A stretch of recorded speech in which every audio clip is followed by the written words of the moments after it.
나눴으면 좋겠습니다. 오늘 하나님께서 주시는 말씀 함께 보도록 하겠습니다. 누가복음 1장 21절부터 38절까지 말씀입니다.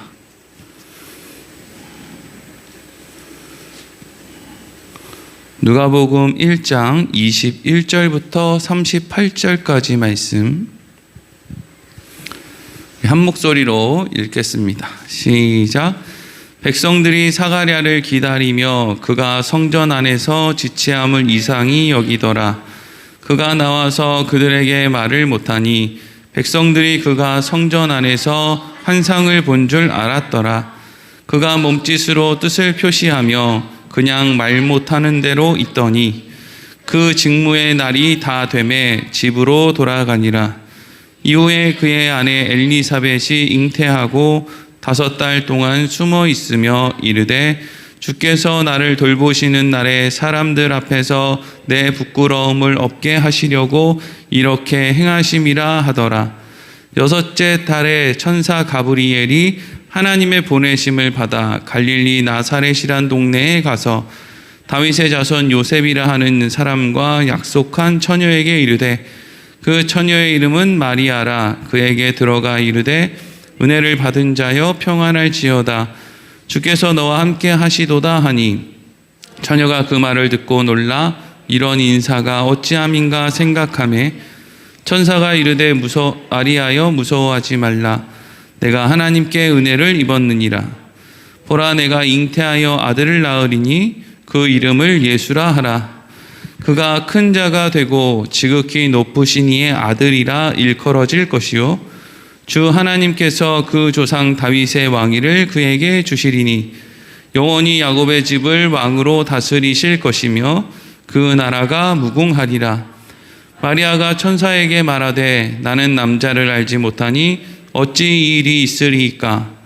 천사가 대답하여 이르되 성령이 내게 임하시고 지극히 높으신 이의 능력이 너를 덮으시리니 이러므로 나실 바 거룩한 이는 하나님의 아들이라 일컬어지리라. 보라 내 친족 엘리사벳도 늙어서 아들을 배었느니라. 본래 임신하지 못한다고 알려진 이가 이미 6째 달이 되었나니 대저 하나님의 모든 말씀은 능하지 못하심이 없느니라. 마리아가 이르되 주의 여종이오니 말씀대로 내게 이루어지이다 하매 천사가 떠나가니라. 아멘. 오늘은 말씀대로 내게 이루어지이다 라는 제목으로 말씀을 나누도록 하겠습니다. 제가 지금 마스크를 하고 찬양을 했는데 이게 이상하게 마스크를 벗고 또 하면 요즘에 이렇게 숨을 이렇게 들이마시면 자꾸 기침이 나가지고요. 그래서 마스크를 쓰고 하면 좀 기침이 덜 나요. 그래서 마스크를 쓰고 찬양을 하니까 또 숨이 차. 벗고 하면 기침이 나요. 어쩌라는 것이요? 네, 그래서 하여튼 숨은 차지만 기침도 나고. 오늘 말씀 우리 또 좀 생각을 하면서 함께 나누도록 하겠습니다. 하나님께서 사가랴라고 하는 사람에게 네가 아이를 낳을 것인데 이제 요한이다라고 하는 그런 말을 천사로 하여금 이제 전해 듣게끔 하셨습니다. 이제 사가랴는 나이가 많았기 때문에 이런 일이 무슨 일인가 싶었을 거예요. 사가랴는 아비야라고 하는 사람의 반열, 그 족보 속에서 태어난 사람이었고, 그리고 그 당시 아비야 계열에 있었던 많은 이제 제사장들 중에서 특별히 당시 이제 그 주석 성경에 보면 약 반차마다 2,000명 정도의 사람들이 있었다고 하니까 2,000명이나 되는 사람들이 다 대제사장 역할을 한 번씩 해보고 싶었을 거 아니에요, 이왕이면. 근데 제비를 뽑았는데 하필 이제 사가랴가 걸려서 이제 제사장의 직무를, 대제사장의 직무를 하기 위해서 성전에 이제 들어갔다가 천사를 만난 거잖아요. 아마도 당시 아비야 반열의 제사장들 그리고 다른 반열의 제사장들 다 포함해서 사가랴 저 사람이 저 제비에 뽑혔을까 하는 생각을 했을 거예요. 왜냐하면 지금도 그런 생각이 전혀 없다고 하면 좀 이상한 것이고요. 지금도 남아있는 생각 중에 하나면 자식을 좀 잘 낳으면 좀 복이 있는 것처럼, 또 자식을 뭐 못 낳으면 조금 이렇게 복이 없는 것처럼 그렇게 생각하는 사람들이 인식이 좀 있지 않습니까? 그런데 이 당시에는 그게 훨씬 더 심했을 것이고, 사가랴는 나이가 많이 먹도록 자식을 낳지 못하는 사람이었기 때문에 사람들은 사가랴를 보면서 저 사람은 복이 없는 사람이야, 저 사람은 하나님이 별로 그렇게 사랑하지 않는 사람 같아 라고 하는 어떤 그런 인식을 가지고 있었을 거란 말이죠. 우리도 그런 인생을 그냥 자연스럽게 가질 때가 있어요. 똑같이 신앙생활을 교회 안에서 하는데 어떤 질문, 애들이 속색이고 남편이나 아내가 또 속썩이고 하는 것마다 안 되고, 무슨 뭐 직장 들어가면 직장에서 쫓겨나고, 장사 시작하면 장사가 망하고, 보증 쓰면 보증 다 터지고, 막 몸은 아프고, 신랑은 바람나고, 아내는 바람나고, 막 하여튼 그래서 너무 일이 많이 터져서 목사님 저희 집에 이런 일이 있어요 라는 것을 이야기하기가 민망할 정도로 수도 없이 일이 터지는 그런 집이 있단 말이죠. 그러면 자연스럽게 주위에 있는 사람들이 저 집은 왜 저런 일이 일어날까, 뭔가 조상 때부터 무슨 잘못이 있나, 뭐가 무슨 우리가 알지 못하는 무슨 죄를 짓고 사나, 무슨 이런 이제 쓸데없는 생각들을 한단 말이죠. 사가랴를 향해서도 그런 생각을 했을 거예요. 이 사람이 뭔가 자식이 오랫동안 없는 걸 봐서는 뭔가 좀 문제가 있지 않나. 근데 여러분, 우리가 이 세상에서 어떠한 모양으로 사는지와 복이 있느냐 없느냐는 전혀 같지 않습니다. 사람들은 자꾸 교회에서 사람들을 이렇게 교회에 나오도록 이렇게 꼬는 방법으로 아주 저질스러운 방법을 쓰는데, 그게 뭐냐면 교회에 나오면 세상의 복을 받는다는 식으로 자꾸 연결을 시키는 거예요. 그 아주 저질스러운 방법입니다. 왜냐하면 그러면 예수님의 12명의 제자들은 다 뭐예요? 사도 바울이 그런 이야기 했죠. 부활이 없으면 우리는 세상에서 제일 불쌍한 사람이다. 그게 바울의 고백 아닙니까? 아니, 바울은 좋은데 내가 이야기하는 것을 바울에게 적용하면 바울은 세상에서 제일 재수없는 인간이에요. 그런 앞뒤가 안 맞는 논리로 우리가 신앙생활하는 경우가 많이 있죠. 여러분, 어떤 사람은요, 태어날 때 장애를 갖고 태어나서 어렵게 송명희 시인같이 막 지체장애를 가지고 태어나서 평생 고생하면서 그렇게 살다 죽는데, 하나님은 그 사람을 향해서 복이 있다고 한다고요. 그러니까 여러분, 우리 인생 가운데 복이 있느냐 복이 없느냐는 딱 하나밖에 없어요. 뭘로 결정이 되느냐? 이 사람이 영원한 생명을 얻었느냐, 아니면 영원한 사망을 얻었느냐, 둘 중에 하나를 얻으면 한 사람은 복 있는 사람이고 한 사람은 복이 없는 사람입니다. 우리가 사람들의 삶의 어떤 환경이나 모습이나 이런 걸 보고 이러쿵저러쿵 평가할 수가 없어요. 왜? 그 사람은 그런 인생을 거쳐서 하나님의 생명을 얻으면 그게 복을 얻은 거예요. 세상에서 떵떵거리고 죄짓고 막 바리새인처럼 하는 짓 다 잘하고 막 당시 종교 지도자들처럼 대단한 것처럼 하지만 결국 마지막에 예수님이 아니라 자기가 원하는 것을 선택하는 사람, 그래서 사망의 길로 가는 사람은 복이 없는 사람입니다. 알 수 없는 거예요, 우리는. 그러니까 너 자꾸 그런 식으로 하면 어떻게 돼? 이런 말 조심해야 됩니다. 자꾸 교회 빠지면 너 어떻게 돼? 자식들 잘 안 돼? 무슨 직장에서 뭐가 좀 잘 안 될 거야 라는 식의 논리로 이야기하는 건 하나님의 어마어마한 그 사랑과 은혜를 훼손시키는 나쁜 행동이에요. 사가랴를 잘 생각하세요. 사가랴는 노년에 이르기까지 자식이 없었고, 그럼에도 불구하고 아비야 반열 중에서 제비뽑기를 해서 뽑혔고, 가브리엘 천사가 찾아왔고, 네가 아들을 낳을 것인데 그게 요한이다. 예수님께서 이 땅에 메시아로 오실 것인데 그 메시아를 가장 먼저 준비하는 사람, 사람들을 선한 길 옳은 길로 인도하는 사람, 네 아들이 그런 사람이 될 것이다. 어쩌면 이 사가랴가 그런 생각을 했을 수도 있죠. 아니, 저는 하나님에게 복 못 받은 사람인데요, 평생 그냥 별 볼 일 없이 살았는데 왜 저 같은 사람에게 이렇게 하십니까? 누가 그래 너한테? 누가 그러냐? 너 복 못 받았다고. 너 복 받은 사람이야. 이런단 말이죠. 인간의 어줍지 않은 그런 기준, 평가, 이런 것으로 사람의 인생을 평가할 수가 없다고요. 네. 그래서 이제 그렇게 이야기를 잘 듣고 이제 21절부터 23절 같이 읽겠습니다. 시작. 백성들이 사가랴를 기다리며 그가 성전 안에서 지체함을 이상히 여기더라. 그가 나와서 그들에게 말을 못하니 백성들이 그가 성전 안에서 환상을 본 줄 알았더라. 그가 몸짓으로 뜻을 표시하며 그냥 말 못하는 대로 있더니 그 직무의 날이 다 되매 집으로 돌아가니라. 아멘.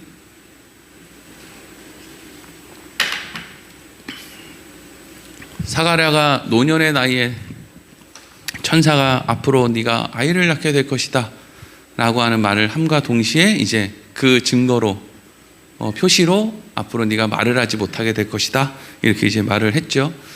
그리고 나서 이제 성전에서의 직무를 어쨌든 다 마치고 나왔는데 사람들이 이제 뭐 잘하고 왔습니까? 뭐 아내는 어떻게 생겼습니까? 문제는 없었습니까? 뭐 이렇게 물어보는데 뭐 사가랴가 이제 별 말을 못하니까요. 그냥 별 반응 없이 괜찮았다고 그냥 이렇게 손짓을 했겠죠. 그러니까 사람들이 이제 사가랴를 보고 저기서 뭐가 은혜를 받았나? 뭔가 환상을 봤나? 뭐 놀랄 일이 있었나? 근데 그 정도였지. 사가랴가 정말 무슨 뭐 천사를 만나고 그래서 그 가운데 무슨 뭐 앞으로 아이가 태어나고 이런 거에 대해서 구체적으로 다른 사람들은 알 수가 없었다 하는 것이죠. 그러니까 우리는 이런 걸 통해서 또 뭘 생각할 수 있냐면 하나님의 역사는 하나님께서 허락하신 그 사람들을 통해서 우리가 알지 못하는 어떤 사람을 통해서 지금도 생생하게 흘러가고 있다 하는 걸 알 수 있는 거죠.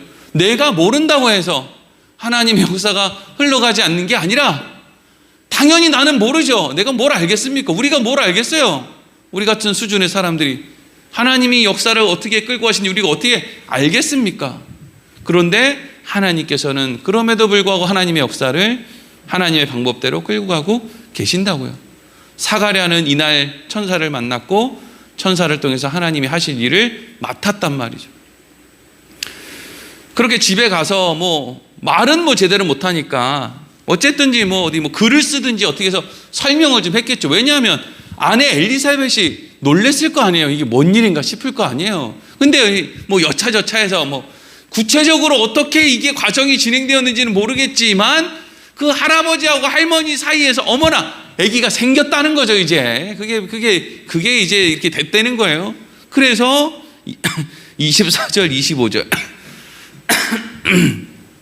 읽겠습니다. 시작. 이후에 그의 아내 엘리사벳이 잉태하고 5달 동안 숨어 있으며 이르되 주께서 나를 돌보시는 날에 사람들 앞에서 내 부끄러움을 없게 하시려고 이렇게 행하심이라 하더라. 아멘. 엘리사벳이 자기가 이제 임신을 하게 됐다는 것을 알았어요.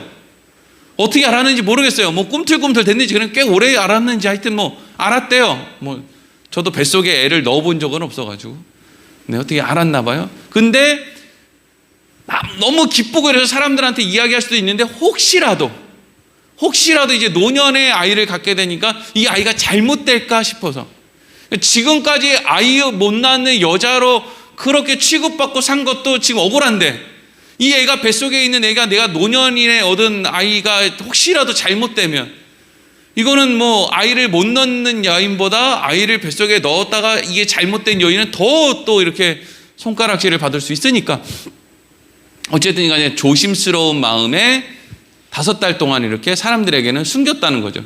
얼마나 꽁꽁 숨겼냐 하면 성경에 5달 동안 숨어 있었다라고 표현할 정도로 그러니까 아무도 만나지 않고 숨어서 그냥 꼼짝 않고 그냥 뭐 혹시라도 이 애가 막 어떻게 뭐 잘못될까 봐 그러면서 25절에 보니까 뭐라고 해요?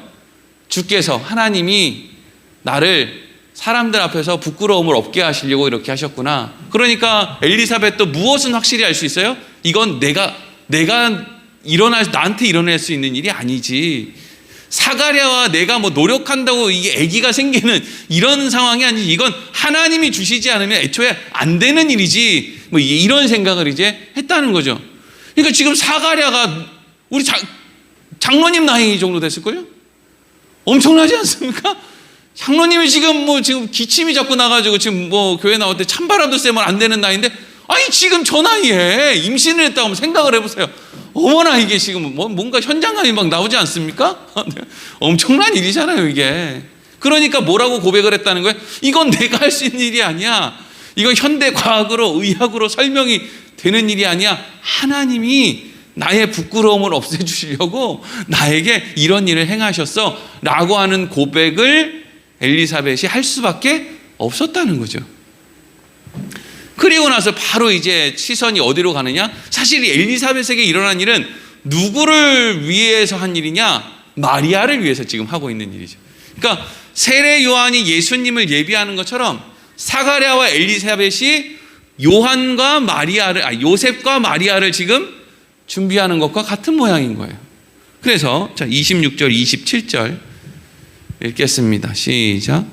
여섯째 달에 천사 가브리엘이 하나님의 보내심을 받아 갈릴리 나사렛이란 동네에 가서 다윗의 자손 요셉이라 하는 사람과 약혼한 처녀에게 이르니 그 처녀의 이름은 마리아라. 아멘. 엘리사벳이 5달 동안 꽁꽁 숨어 있다가 이제 6달 때 되는 그때에 뭔가 좀 이렇게 이제 좀 안심이 된다는 생각이 들었든지 아니면 뭔가 하여튼 5달 동안만 숨어 있다가 6째 달에 좀 이렇게 기지개를 펼까 하는 그 시점에 정확하게 가브리엘 천사가 마리아한테 가는 거예요. 왜? 마리아가 이제 엘리사벳을 찾아가서 확인을 해야 되거든요. 근데 엘리사벳이 꽁꽁 숨어 있어서 마리아가 못 찾으면 이거 안 되거든요. 그러니까 뭔가 이제 안심이 되고 6개월째쯤 됐을 때 정확하게 천사가 마리아를 찾아가서 지금 마리아에게 이야기를 꺼내는 거죠. 무슨 이야기를 이제 꺼냈을까? 그 전에 우리가 한 가지 생각해 볼게.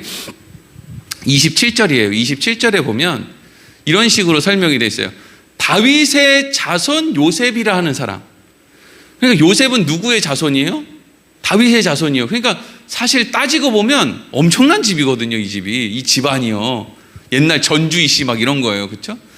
김해 김씨 막 이런 거란 말이죠. 근데 다윗의 자손 요셉이라고 하는 사람이 있는데 이 사람이랑 지금 이제 마리아가 약혼한 사이예요. 근데 26절 잠깐 뒤로 한번 가주실래요? 근데 이 사람들이 지금 어디에 살고 있어요? 갈릴리 나사렛이란 동네에 살고 있어요. 그러니까 원래 여러분 다윗의 자손이면 어디에 살아야 돼요? 예루살렘에 살든지 아니면 뭐 베들레헴에 살든지 하여튼 그 어딘가 인근에 살아야 된단 말이에요. 그렇죠? 그래서 나중에 뭐 호적 조사할 때 베들레헴으로 가지 않습니까? 그런데 중요한 건 뭐냐면 지금 요셉도 그렇고 마리아도 그렇고 지금 어디 살고 있냐면 이스라엘 땅에서 제일 못 사는 동네, 제일 가난하고 빈민들이 살고 도무지 내가 돈만 조금 모이면 내가 여기는 떠난다 막 이런 동네 있잖아요. 거기가 이제 나사렛이란 말이죠. 절대 선한 것이 나올 수 없는 재수 없는 동네, 막 도둑도 많고 막 병도 막 창궐하고 막 이런 동네. 거기에 이제 다윗의 자손이 거기에 살고 있는 거예요. 그 다윗의 자손으로서 나사렛이란 동네에 살기까지의 그 과거 모든 행적들을 찾아보면 참 기구한 운명이겠죠. 그렇죠? 눈물 없이는 들을 수 없는 그런 기구한 운명이 있었으니까 그 다윗의 자손 출신의 사람들이 어떻게 살다가 지금 나사렛이란 동네에 가게 된 거 아니에요? 요셉이라는 사람이, 또 마리아라는 사람이. 근데 이렇게 생각해 보면 그렇게 기구하게 보이는 그 운명, 그런 모습들이 단 한 번에 예수님을 마리아가 잉태하게 되면서 그 가정에 있었던 모든 기구한 운명, 그 소위 세상 말로 재수 없어 보이는 그 운명이 어떻게 단번에 바뀌느냐? 복된 운명으로 바뀌는 거예요. 이게 왜 중요하냐면요, 우리 인생이 이렇단 말이죠. 아무리 태어나서 나는 가정도 어렵고요, 무슨 공부도 못하고요, 아니 공부해본 적도 없고요, 이제 뭐 밥에 입에 풀칠한 것도 얼마 안 되고요, 나는 힘들고요, 애들도 뭐 말을 안 듣고요, 뭐가 내 인생은 너무 이렇게 험하고 힘들어요. 근데 그 험하고 힘든 인생 속에 예수님이 잉태되면 그 험한 인생 역사가 한 번에 어떻게 되느냐? 복된 인생, 복된 역사가 된다라는 것을 지금 성경이 이야기해 주고 있는 거죠.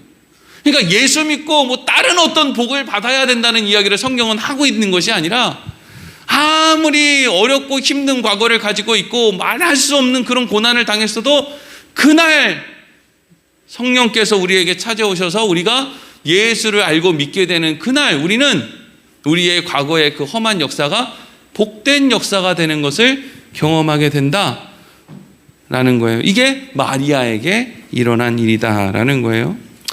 마리아가 뭐 어디 집에 있었는지 아니면 어디 무슨 뭐 자기만의 특별한 어떤 무슨 뭐 창고에 있었는지 뭐 어디 숨어 있었는지 알 수 없습니다. 근데 어쨌든 이 가브리엘 천사가 마리아가 있는 그 곳으로 찾아간 거예요. 마리아에게 뭐 몇 월 몇 시에 어디로 찾아와라 이렇게 한 게 아니라 뭐 천사가 찾아가겠다는데 무슨 뭐 시간이 문제겠습니까? 장소가 문제겠습니까? 마리아가 있는 곳에 그냥 가브리엘 천사가 갔어요. 그리고 나서 천사가 이렇게 얘기합니다. 28절 29절 읽겠습니다. 시작. 그에게 들어가 이르되 은혜를 받은 자여 평안할지어다. 주께서 너와 함께 하시도다 하니 처녀가 그 말을 듣고 놀라 이런 인사가 어찌함인가 생각하매. 아멘. 가브리엘 천사가 뭐 무섭게 찾아오진 않았을 거예요. 그렇죠? 가브리엘 천사가 뭐 무서운 얘기 하려는 것도 아니고. 근데 마리아는 이 천사를 보고 놀랬을까요? 안 놀랬을까요? 무지하게 놀랬을까요? 막 진짜 깜짝 놀랐어요. 이게 뭔가 싶을 거예요. 그렇죠?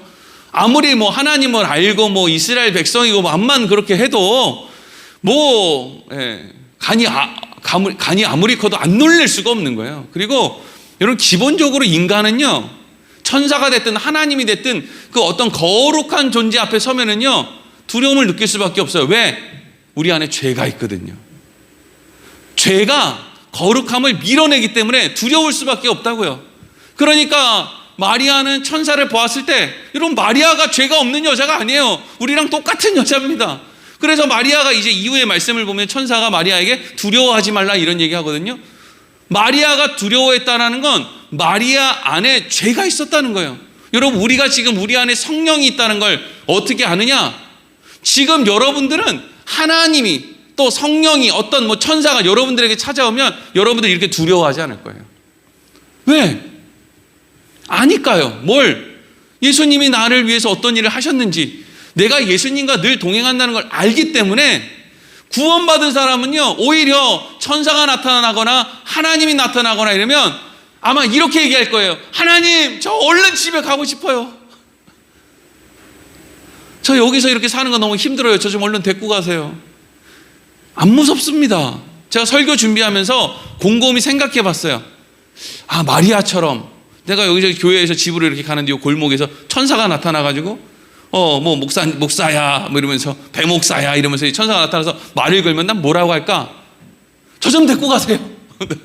무서울까? 안 무서울 것 같아. 왜 이제 오셨냐고. 그렇죠? 왜 이제 오셨냐고. 얼른 좀 데리고 가라고. 예. 어쩌자고 애를 4시나 낳아서 힘들어 죽겠다고. 얼른 좀 데리고 가시라고. 그리고 알아서 책임 좀 지시라고. 뭐 그러겠죠. 뭐 오래 살면 뭐예요. 우리 안에 성령이 있으면 하나님이 안 무서워요. 뭐 천사가 나타나도 안 무섭다고요. 그게 당연한 거예요. 뭐 깜짝 놀랄 수는 있지만 우리 안에 담대함이 있죠. 왜? 우리 안에 성령이 있으니까.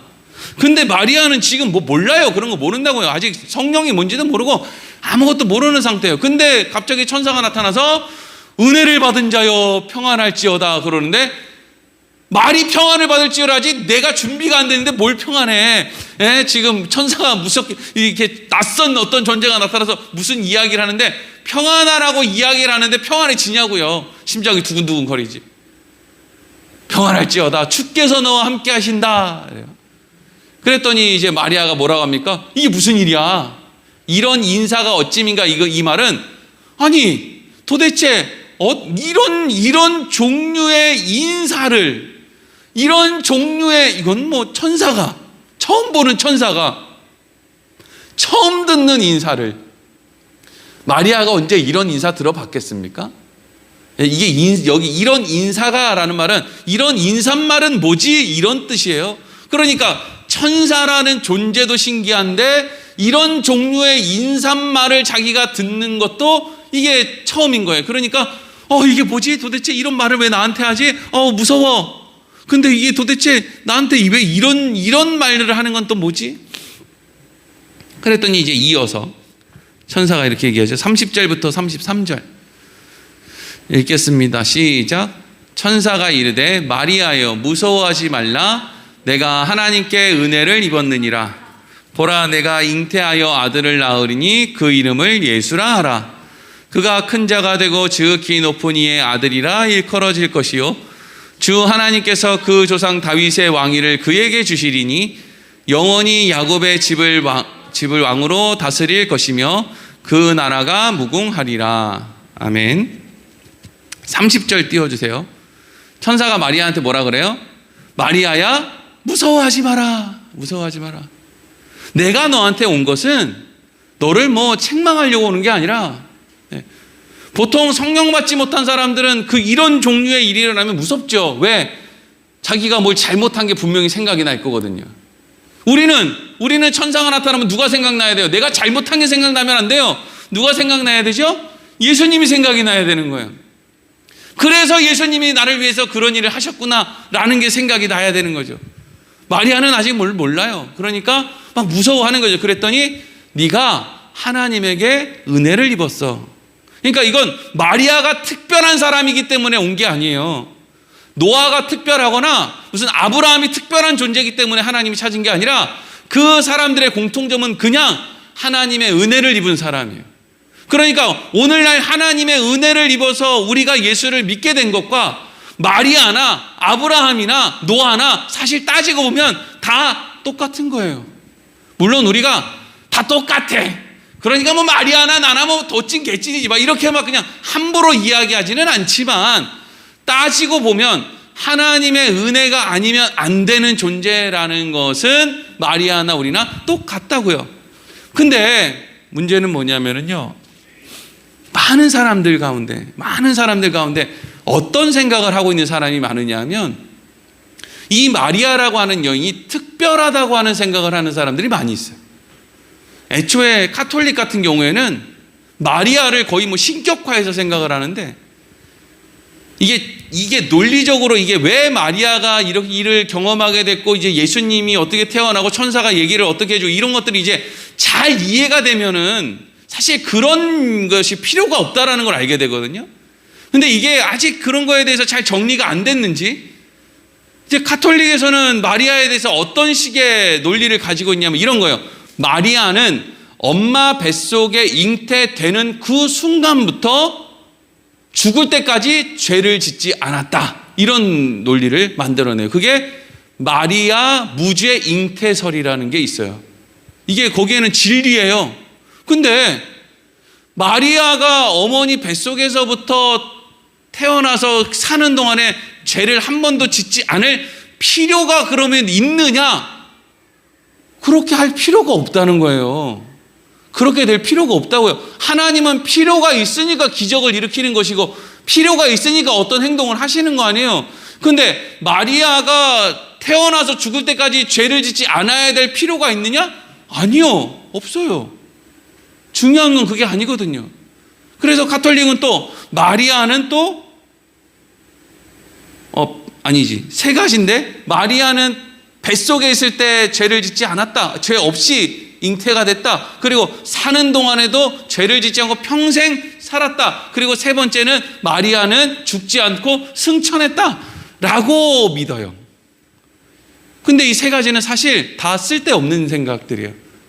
그게 아무런 의미가 없거든요. 의미가 없는데 왜 그런 일을 했는지 모르겠어요. 자, 여러분 이거 논리적으로 잘 여러분 머릿속에 넣어놓으세요. 마리아는 예수님이 하나님의 아들이 이 땅에 인간의 형상으로 태어날 수 있도록 하는 도구입니다. 도구요. 그리고 하나님은 무엇을 통해서 지금 생명을 만드느냐 하면 꼭 에덴 동산의 아담과 하와를 만드는 것처럼 하나님이 직접 생명을 가지고 마리아의 몸 안에 그 성령으로 생명을 만드는 거예요. 그리고 마리아의 몸 안에서 그 아이가 자라게끔 그냥 그 몸을 사용하시는 거예요. 마리아가 죄가 있든 없든, 심지어 마리아가 다른 사람보다 죄를 더 많이 짓든, 마리아가 살인자든 무슨 마리아가 창녀든 아무런 상관이 없어요.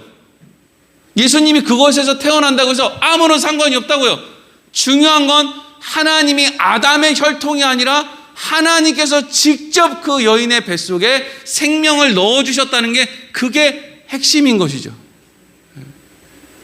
아니 마리아 뱃속이 뭐 마리아는 처녀고 뭐 순수하고, 그러면 마리아의 뱃속하고 여러분 뱃속하고 다릅니까? 죄인 뱃속 다 똑같지. 안 그래요? 사람 죽인 살인자의 뱃속은 하나님 보시기에 악하고, 사람 안 죽인 사람의 뱃속은 하나님 보시기에 선하고, 그럽니까? 의인은 없나니 아무도 없다. 이 세상에 사는 사람은 다 죄인이다 그래놓고 마리아 뱃속은 특별한 뱃속이다. 이게 말이 됩니까? 다 똑같은 뱃속이에요. 심지어는 마리아가 지금 예수님을 첫째 아들로 낳는단 말이에요. 첫째 아들로. 그렇죠? 예수님이 첫째 아들이고 요셉을 통해 얻은 아들이 아니라 하나님께서 성령을 통해서 그 뱃속에 넣어준 첫 번째 아이가 태어난 게 예수님이고, 그 다음부터는 이제 요셉이랑 같이 이렇게 혼인한 다음에 아이를 줄줄이 낳죠. 그럼 이것도 이렇게 한번 생각해 보세요. 만약에 예수님이 첫째 아들이 아니라 둘째 아들이나 셋째 아들이다. 그럼 무슨 문제가 생기는가? 이것도 생각을 잘 해보셔야 돼요. 관심은 별로 없겠지만, 지금 관심 없는 눈치인데 내가 왜 이런 쓸데없는 얘기를 하나 싶은 생각도 들긴 하는데, 여러분, 예수님이 첫째 아들로 태어나든 둘째 아들로 태어나든 셋째 아들로 태어나든 사실은 상관이 없어요.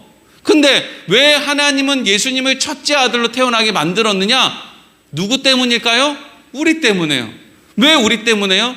우리가 그래야 조금 더 예수님께서 결혼하지 않은 동정녀의 몸을 통해서 인간으로부터 태어난 것이 아니라 하나님이 그 안에 생명을 넣어주셔서 태어나게 되었다라는 것을 조금 더 우리가 잘 받아들일 수 있게끔 하기 위해서 하나님께서는 결혼하지 않은 그 마리아의 몸을 통해서 예수님이 태어나게 한 것이지, 유부녀의 몸에서 태어났다, 애를 한 10명쯤 낳은 여자의 몸에서 예수님이 태어났다, 사실 우리에게 있어서 문제가 있으니까 그렇게 하지 않으신 것이지, 실질적으로는 마리아의 몸에서 태어나나 임신해서 한 10명 정도 애 낳은 여인의 몸으로부터 태어나나 사실 차이가 있을까요? 없을까요?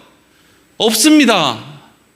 이게 왜 차이가 없는지 별로 어렵지도 않은데 왜 이걸 이해를 못하는지 모르겠어요. 차이가 없지요.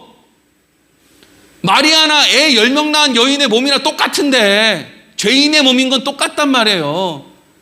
그 죄인의 몸에 생명을 하나님이 직접 넣어주셨다는 게 핵심인 거죠. 그러니까 여기서 잘 생각해 보세요.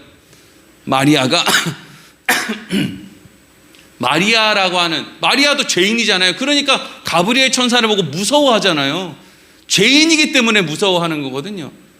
그 무서워하는 마리아, 죄를 가지고 있는 마리아에게 하나님이 성령으로 예수 그리스도를 넣어줬어요. 잉태하게 만들었어요. 그렇죠? 그래서 사람들은 와, 마리아 대단하다 이렇게 생각하는데, 따지고 보면은요, 우리도 죄인의 몸에 하나님이 우리에게 성령을 통해서 예수님을 우리 안에 잉태해 준 것은 사실 마리아나 우리나 차이가 있어요, 없어요? 따지고 보면 차이가 없어요. 그러니까 우리나 마리아나, 물론 우리가 마리아에 대해서 그렇지, 예수님이 어머니고 그때 당시 얼마나 수고가 많았고 뭐 힘든 삶을 살았고 이렇게 존중은 해주지만, 마리아가 우리랑 다른 존재다라고 얘기할 수는 없죠. 그냥 하나님의 은혜를 입은 사람일 뿐이에요. 그리고 나중에 이제 마리아가요, 예수님이 이렇게 이제 장성에서 공생애를 이렇게 시작하셨잖아요. 그때 마리아 나이가 아직 50이 안 됐어요. 40대쯤 됐다고요.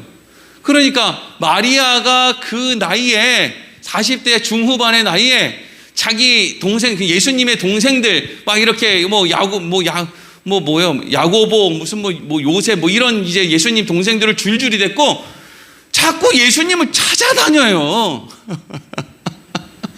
네? 그거 성경에 다 보셨죠? 자꾸 마리아가, 그 어머니 마리아가 예수님 공생애 활동하는데 자꾸 찾아다닌다고요. 왜 그렇게 찾아다녀요? 왜 그렇게? 보고 싶으니까요. 그럼 왜 그렇게 보고 싶어요? 약하니까요. 마리아가 약하니까. 아들 보고 싶으니까, 사랑하니까.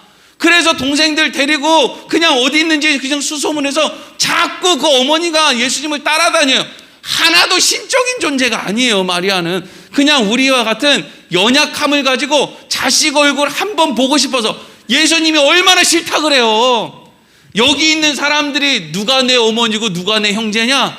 여기 있는 사람들이 내 형제고 내 어머니다. 그런 말 뭐예요? 그런 식으로 나 쫓아오지 마라. 난 이제 공생의 활동이 시작됐다. 지금 어머니하고 동생 챙길 겨를이 없다. 이러고 예수님은 자꾸 이렇게 피해 다닌단 말이에요. 근데도 마리아가 동생들 줄줄이 데리고 계속 예수님 가는 데마다 찾아다녀요. 얼마나 약해요. 뭘 무죄설이고 뭘 승천설이고. 이게 다 그 성경은 쥐뿔도 모르는 그 교황.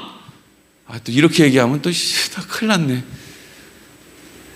그 당시에 성경을 잘 이해하지 못하고 하나님을 잘 이해하지 못했던 그 교황, 그냥 높이 있는 사람이라고 해서 그 사람에게 모든 성경을 해석할 수 있는 권한을 줬더니 하는 짓이 그딴 짓이나 하는 거죠. 신해산도 아닌 데를 신해산이라고 지금 엉뚱한 데를 신해산이라도 갖다가 붙여놓고 무식해가지고.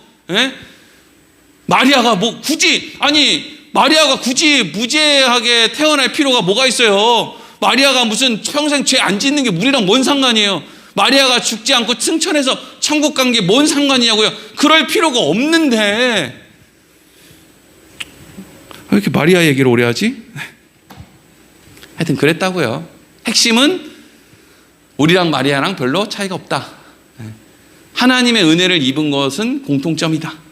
그거 외에는 특별히 누가 더 잘났다 못났다 이거를 이야기할 것이 없는 그런 존재다 이거죠. 그리고 나서 이제 가브리엘 천사가 마리아한테 한 말을 정리하면 이렇게 돼요. 제가 읽어볼게요. 첫 번째, 마리아야 무서워하지 마라. 네가 하나님에게 은혜를 입었다. 두 번째, 네가 앞으로 아들을 낳게 될 것인데 이름을 예수라고 해라. 세 번째, 내가 낳은 아들은 큰 자가 될 것이고 지극히 높은 이의 아들이라 일컬어질 것이다. 이게 세 번째. 네 번째, 하나님께서 내가 낳은 아들에게 조상 다윗의 왕위를 줄 것이다. 마리아가 깜짝 놀라시기도 했고 기대를 좀 했기도 했고 이렇게 좀 생각이 들었을 거예요. 다섯 번째, 그리고 그 왕권으로 야곱의 집을 영원히 다스릴 것이고 그 나라는 무궁할 것이다. 그러니까 따지고 보면 지금 가브리엘 천사는 마리아에게 엄청난 이야기의 꾸러미를 풀어놓은 거예요. 근데 이렇게 많은 이야기 중에서 마리아의 귀에 딱 꽂힌 건 뭐였느냐? 34절 읽겠습니다. 시작. 마리아가 천사에게 말하되 나는 남자를 알지 못하니 어찌 이 일이 있으리까? 아멘. 사실 어마어마한 기적들이 막 쏟아져 나왔거든요. 사실 마리아가 아이를 낳는다는 것보다 더 엄청난 일이 뭐냐 하면 다윗의 왕위를 줄 것이다. 그 왕권으로 야곱의 집을 영원히 다스릴 것이다. 이런 막 엄청난 이야기를 하거든요. 근데 지금 이 10대 중후반의 마리아의 귀에는 무슨 이야기만 들었냐면 내가 아이를 낳는다고? 이것 말고는 들리지가 않아요. 지금 심각한 게 그거라고요. 내가 아이를 낳아? 나 결혼도 안 했는데? 나 지금 임신한다고? 나 그럼 맞아 죽을 텐데? 이거 안 되는데? 이게 뭔 일이야? 그러니까 여기에 이 생각에 지금 가브리엘 천사는 사실 물어볼 게 많잖아요. 임신은 내가 남자를 알지 못하는데 임신을 시킬 정도면 내가 거절할 수 있는 뾰족한 수가 있습니까? 나를 임신을 강제로 시킬 정도의 능력이면 우리가 피할래야 피할 수가 없지? 그러면 사실 궁금한 거는 어떻게 내 아들이 나사렛에서 나 같은 사람한테서 태어난 내 아들이 어떻게 다윗의 왕위를 이어요? 어떻게 그 영원히 야곱의 집을 다스리게 되는 거예요? 사실 이런 게 궁금했으면 참 좋았을 텐데 그런 거는 아직 생각이 없고 나는 남자를 알지 못하는데 어떻게 이런 일이 있겠습니까? 라고 반문을 하는 거예요. 그랬더니 이제 천사가 또 뭐라고 합니까? 35절에서 37절 시작. 천사가 대답하여 이르되 성령이 내게 임하고 지극히 높으신 이의 능력이 너를 덮으시리니 이러므로 나실 바 거룩한 이는 하나님의 아들이라 일컬어지리라. 보라 내 친족 엘리사벳도 늙어서 아들을 배웠느니라. 본래 임신하지 못한다고 알려진 이가 이미 6달이 되었나니 대저 하나님의 모든 말씀은 능하지 못함이 없느니라. 아멘. 천사의 대답이 뭐예요? 성령이 내가 임했다. 또 하나님의 지극히 높으신 능력이 너를 덮을 것이다. 바꿔 얘기하면 야 하나님이 전능한데 고작 너 임신 하나 시키는 거 못하겠냐? 이 지구를 이 우주를 한순간에 없앴다가 만들 수도 있는 그분이 뭐 네 뱃속에 애 하나 만드는 거 그거 뭐 힘들겠냐? 그 신학자들 중에서도 뭐 마리아가 동정녀냐 아니냐 뭐 이걸 가지고 막 왈가왈부 하는데, 아니 이 세상에 지금 이 한치의 오차도 없이 사람을 움직이고 한치의 오차도 없이 우주 만물을 움직이신 하나님이 남자를 알지 못하는 여자 뱃속에 애도 하나 못 만들 거면 도대체 하나님을 믿는단 말을 왜 하는 거예요? 그러니까 이제 마리아에게 천사가 한 말도 그거죠. 성령이 너한테 임할 것이고 높으신 하나님의 능력이 너를 덮을 거야. 그래서 이러이러한 일이 일어날 거야. 그러면서 이제 제일 중요한 이야기 하나죠. 네 친족 엘리사벳 알지? 그 할머니요? 그래, 그 할머니. 그 할머니가 지금 임신을 했어. 이게 뭔 일이지? 그 할머니가 임신을 할 정도면 내가 믿을 수 있지. 그 할머니가 나이가 지금 80이 넘었는데 그 할머니가 임신을 했다? 그러면 내가 내 뱃속에 남자를 알지 못하는 내 뱃속에 아이가 생기는 거? 뭐 그 정도 나도 할 수 있다고 생각을 해요. 그래, 가봐. 이렇게 됐단 말이죠. 그러니까 그냥 무턱대고 천사가 찾아와서 그냥 낯선 모습을 바라보고 있는 그 마리아에게 무조건 믿어라 하고 있는 게 아니죠. 그 수준을 알고 그 수준에게 뭔가를 이해시키고 믿게 만들고 하는 과정을 지금 하나하나 하고 있는 거예요. 그러면서 그 가운데 엄청난 이야기들을 쏟아내지만 사실 마리아가 그것들을 뭐 받아들일 만한 그런 형편이 없죠. 이때 뭐 마리아가 뭐 20살도 안 됐는데 뭘 그렇게 많이 알겠습니까? 나사렛이라는 동네에서 맨날 그냥 먹고 살기 힘들어서 그냥 부모님이랑 이렇게 일이나 도와주고 그냥 바쁘게 그렇게 살았을 텐데 뭘 그렇게 뭐 하나님에 대해서 알고 뭐 얼마나 알았겠어요. 그리고 나서 이제 다 이야기를 하고 천사가 이렇게 이제 37절에 보니까 하나님의 모든 말씀은 능치 못함이 없느니라 라고 이야기를 이제 하죠. 그랬더니 38절에 마리아가 뭐라고 대답합니까? 읽겠습니다. 시작. 마리아가 이르되 주의 여종이오니 말씀대로 내게 이루어지이다 하매 천사가 떠나가니라. 아멘. 제가 이제 성탄절날 이거 이제 설교를 요 본문으로 설교하는 거 많이 들었었거든요. 근데 이게 이런 식으로 있잖아요. 이 38절 말씀을 막 인용해가지고 이렇게 순종해야 된다고. 마리아처럼 도무지 어렵고 힘든 상황 속에서 우리가 전적으로 하나님에게 순종하고 막 이렇게 해야 된다고 하는 말씀으로 이걸 많이 쓰거든요. 근데 여러분 가만히 한번 생각해 보세요. 천사가 나타나가지고 뭐 이런저런 이야기를 막 하면서 막 하나님이 전능함을 막 이야기하면서 하나님의 말씀은 다 이루어질 거야 라고 얘기하고 엘리사벳이 임신한다는 이야기를 하고 뭐 이제 다 그런 이야기를 한 다음에 마리아가 무슨 이야기를 할까요? 지금 이 시점에서 마리아가 이제 와서 그 할머니가 임신했다는 이야기도 듣고 전능하신 하나님이 너의 인생 가운데 이렇게 하실 것이다 라는 것도 막 이렇게 천사가 나타나서 날개를 퍼덕거리면서 지금 그 이야기를, 물론 날개를 접고 있었는지 펼쳤는지 모르겠지만 하여튼 그런 존재가 나한테 그렇게 와가지고 그런 이야기를 하고 엘리사벳이 임신했다는 이야기도 하고 다 했는데 그럼 그 앞에서 이 10대 후반의 처녀 마리아가 그래도 저는 안 할 건데요 이렇게 할 수 있을까요? 지금 여기서 마리아가 그래요 주의 여종이니까 주의 말씀대로 이루어지겠습니다 이게 그냥 가장 어떻게 보면 합리적인 대답이지 거기다 대고 무서워 죽겠는데 거기다 대고 전 좀 아닌 것 같은데요. 저 옆집에 순하고 말 잘 듣는 다른 여자애 하나 있거든요. 걔를 좀 찾아가 보세요. 이렇게 할 수 있는 그런 배짱이 마리아한테 지금 있냔 말이에요. 제일 무난한 답이 뭐예요? 예, 알겠습니다. 제가 그냥 그렇게 그럼 알고 있겠습니다. 뭐 이런 정도 아니에요. 그게 주의 여종이오니 말씀대로 이러시기 이게 무슨 뭐 마리아의 엄청난 순종과 결단을 이야기한 거겠어요? 지금 이 말씀을 쭉 읽어보면 이렇게 할 수밖에 없는 거잖아요. 이거 말고 뭔 얘기를 하겠어요? 여러분 같으면 무슨 얘기 하겠어요? 그러니까 제가 지금 여러분들에게 하고 싶은 이야기의 핵심 가운데 하나는 뭐냐면 마리아는 특별한 존재가 아니라는 거예요. 그러니 얼마나 다행이에요. 특별하지 않은 마리아이기 때문에 우리같이 특별하지 않은 사람에게도 얼마든지 그러한 일이 일어난다라는 것을 우리가 연결해 갈 수 있는 거잖아요. 마리아는 특별했기 때문에 특별히 순종할 줄 아는 사람, 특별히 뭘 할 수 있는 사람, 뭐 자격이 있는 사람 자꾸 이리로 몰고 가면 그러면 나는 특별하지 않고 자격도 없고 실력도 없는데 난 마리아 같은 사람이 아닌데 그럼 나는 안 되는 건가? 자꾸 이리로 가게 된다고요. 마리아도 별 볼 일 없어요. 우리도 이 자리에 가면 이렇게 답을 할 거예요. 하나님의 은혜가 임했기 때문에 마리아도 마리아였어의 삶을 산 거고, 우리도 마찬가지로 우리 인생의 우리의 삶을 사는 거란 말이죠. 누가복음의 1차 독자가 데오빌로라는 사람이라고 그랬죠. 누가가 데오빌로라는 사람에게 지금 이 글을 쓰고 있는 거예요.